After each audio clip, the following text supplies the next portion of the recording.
시장과 종목에 대한 정확한 판단에 한 걸음 더 다가가보는 마켓맨, 저는 신한투자증권 최진성입니다. 오늘도 시장과 종목에 대한 이야기 헤드라인을 통해서 풀어가 보도록 하겠습니다. 오늘은 미국 증시가 휴장을 했죠. 그러다 보니까 두 이야기 모두 다 올해 한 해를 좀 정리하는 그런 느낌으로 준비를 해봤는데요. 첫 번째 헤드라인입니다. 그래도 오는 게 낫다, 산타랠리에 미련을 갖고 있는 시장이다라는 내용을 한번 풀어가 보도록 하겠습니다. 우리가 산타랠리라고 하면은 한 해의 마지막 5거래일에서 그리고 새해 첫 2거래일까지를 이 집계를 하게 됩니다. 그렇게 치면은 지난주 금요일 시작이 됐고요. 이후에 이제 1월 4일까지 이어진다라고 보면 될 텐데 지난주 금요일에는 미국 증시가 그래도 상승을 했기 때문에 스타트는 나쁘지 않다라고 좀 평가를 할 수가 있을 것 같습니다. 다우지수의 올해 이미 근데 힘들었는데 산타랠리, 그러니까 단기적으로 반등하는 게 무슨 의미가 있겠느냐 이렇게 좀 반문하시는 분들이 있을 것 같습니다. 이 대목에서요. 근데 시장이 미련을 갖는 이유가 있었습니다. 지금부터 왜 그런지 한번 살펴보도록 하겠습니다. 다우존스 데이터에 따르면요. 산타랠리 기간에 미국 증시가 하락했을 시에 이듬해 1분기에도 S&P 500 지수가 평균적으로 0.53% 상승에 그쳤다라고 합니다. 하지만은 이 산타랠리가 출현했을 시에는 이듬해 1분기의 평균 상승률이 2.49%로 매우 우월했다라고 해요. 그러다 보니까 산타랠리가 연말의 분위기에만 영향을 끼치는 것이 아니라 새해 연초 분위기에도 영향을 끼치더라, 이런 역사적인 데이터가 나와 있습니다. 그렇기 때문에 더욱더 시장이 간절하게 산타랠리를 기다리고 있다라고도 보여지고요. 어쨌든 간에 산타랠리의 확률은 역사적으로 봤을 때도 매우 높습니다. 지난 72년간을 추적을 해봤을 때도 상승을 못한 경우도 단 16차례, 한 번에 이제 보합권으로 좀 마감이 됐던 그런 경우도 있었기 때문에 16차례를 제외하고는 모두 다 산타랠리 기간에 미국 증시가 상승했음을 저희가 알 수가 있고요. 특히 이제 올해 만약에 성공을 할 시에는 지난 1969년에서 70년 그리고 1976년에서 77년 이후에 최장 기간인 7회 연속으로 산타랠리를 이어가는 것이 가능해집니다. 여러모로 시장이 산타랠리에 여전히 간절한 이유, 미련을 갖는 이유에 대해서 살펴봤습니다.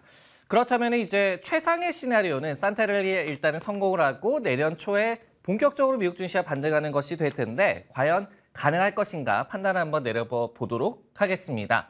제가 한번 판단을 내린 표현은 배드입니다. 여전히 좀 어려워 보인다라는 그런 내용을 전달을 해드릴 텐데요. 그렇다면은 왜 이렇게 본격적인 반등이 어려워 보이냐, 지금부터 이유를 좀 차근차근 설명을 드리도록 하겠습니다.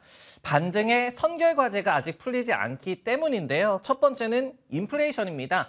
저희가 PC 물가 지수에서도 좀 확인을 해봤듯이 석 달째 전년 대비한 상승률은 지금 둔화가 되고 있습니다. 하지만은 안심하기엔 좀 금물이다라는 것이 여전히 시장의 좀 분위기인 것 같은데, 당장 이제 최근에 발표가 됐던 미국의 3분기 경제 성장률만 보더라도 3.2%로 처음에 나왔던 수치 대비해서 상향 조정이 됐습니다. 근데 이제 그 지표를 좀 더 뜯어다 보면요. 소비 지출과 비주거용 고정 투자에서 종전 대비해서 상향 조정된 수치가 이번에 집계가 됐습니다. 어떤 뜻이 되겠습니까? 소비가 여전히 좀 살아있다라는 얘기는 여전히 서비스 물가가 좀 상승하는 것을 걷잡을 수 없을 것이다라는 그런 문제로 귀결이 되고요. 그리고 이제 주택시장 외에는 여전히 미국 경제가 활발하게 움직이고 있다, 이런 부분을 저희가 알 수가 있습니다. 두 번째 풀리지 않고 있는 선결 과제는 기업 이익입니다. 내년에는 bad news is good news, 그러니까 이 경제 지표가 좋지 않게 나왔을 때 이것이 긴축의 속도를 늦추는 기대감으로 해석되는 이런 장세가 이어지지는 않을 것이다라는 쪽으로 좀 중론이 모아지고 있는 것 같습니다. 그 이유가 뭐냐면은 이제 내년이 되면은 경기 침체 위험이 긴축보다도 더 큰 악재로 시장이 느끼고 있는 그런 요소이기 때문입니다. 여기에 이제 기업 이익이 얼마나 추가적으로 하향 조정되느냐, 이것이 좀 관건이다라고 보여지는데, 내년도 S&P 500 기업들의 EPS는 여전히 한 5% 정도 성장으로 예상이 되고 있어요. 근데 과거에 저희가 침체 시에 기업 이익이 얼마나 깎였는지를 보면은 최소한 한 15에서 20%, 많게는 금융위기급에서는 30에서 40%급으로 좀 깎였던 그런 경험이 있습니다. 그러다 보니까 기업 이익이 충분히 더욱더 추정치 쪽에서 하향 조정이 돼야 한다, 이런 분위기가 여전히 좀 감지가 되고 있습니다. 세 번째로 심리인데요. 그나마 이 부분에서는 그래도 좀 바닥 시그널이 조금씩은 나오고 있는 것 같습니다. 과거에도 이제 개인투자자협회에서 집계를 하는 개인 투자자들의 투자 심리 지표를 좀 언급을 해드린 바가 있었는데, 여기에 더해서 최근에 마켓워치의 분석에 따르면요. 미국 가계의 주식 비중이 분기 단위로 쪼개봤을 때 줄어들고 있다라고 얘기를 하고요. 그리고 지난 1년간의 기관들은 미국 주식을 좀 매집을 하고 있다라고 합니다. 이런 부분들이 조금씩 심리 부분에서는 그래도 바닥 시그널이 나타나고 있다라고 정리를 해드릴 수가 있겠습니다. 네, 이번엔 종목에 대한 헤드라인으로 한번 넘어가 보도록 하겠습니다. 역시 올해를 좀 정리하는 느낌으로 올해 최고 주식은 워런 버핏과 유가로 설명이 가능하더라. 이런 내용을 한번 준비를 해봤습니다. 여기에 이제 귀결이 되는 주인공은 바로 옥시덴탈 페트롤리움 정유주가 되겠는데요. 워런 버핏이 공격적으로 한 해 동안 좀 투자를 했고 그리고 유가 상승에 힘입어서 올해 주가가 100% 이상 급등을 했고요. 그리고 지난 1년간을 좀 뜯어놓고 보더라도 무려 120%나 상승을 했다. 이런 부분을 저희가 체크해 볼 수가 있겠습니다. 사실 이제 옥시덴탈은요. 얼마 전만 하더라도 도산할 기업처럼 좀 밸류가 측정이 됐었습니다. 그만큼 시장에서 저밸류 종목으로 좀 소외를 받았던 그런 종목이었는데요. 근데 이제 워런 버핏의 버크셔 해서웨이가 드디어 1분기에 매집을 시작을 합니다. 그러면서 워런 버핏이 뭐라고 얘기를 했냐면은 이 기업의 부채 감축 그리고 자사주 매입 계획에 감명을 받았다라고 그렇게 표현을 했어요. 그러면서 꾸준히 옥시덴탈에 이제 지분을 사들여서 3분기 말 기준으로는 버크셔의 옥시덴탈 지분율이 21%까지 확대가 된 그런 모습입니다.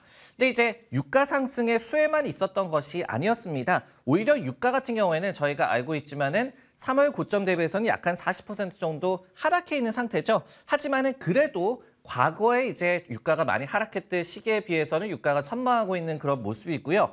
여기에 더해서 옥시덴탈이 자구 노력을 많이 했습니다. 유가 상승에 힘입어서 실적 개선도 그대로 보여줬는데요. 올해 3분기간 매출이 57%나 증가를 했고 EPS도 전년 동기에 0.19달러에 비해서 굉장히 급성장한 10.64달러의 성장을 이룩하면서 그동안의 랠리를 또 정당화하는 그런 모습을 올 한 해 내내 보여줬다라고 볼 수가 있겠습니다.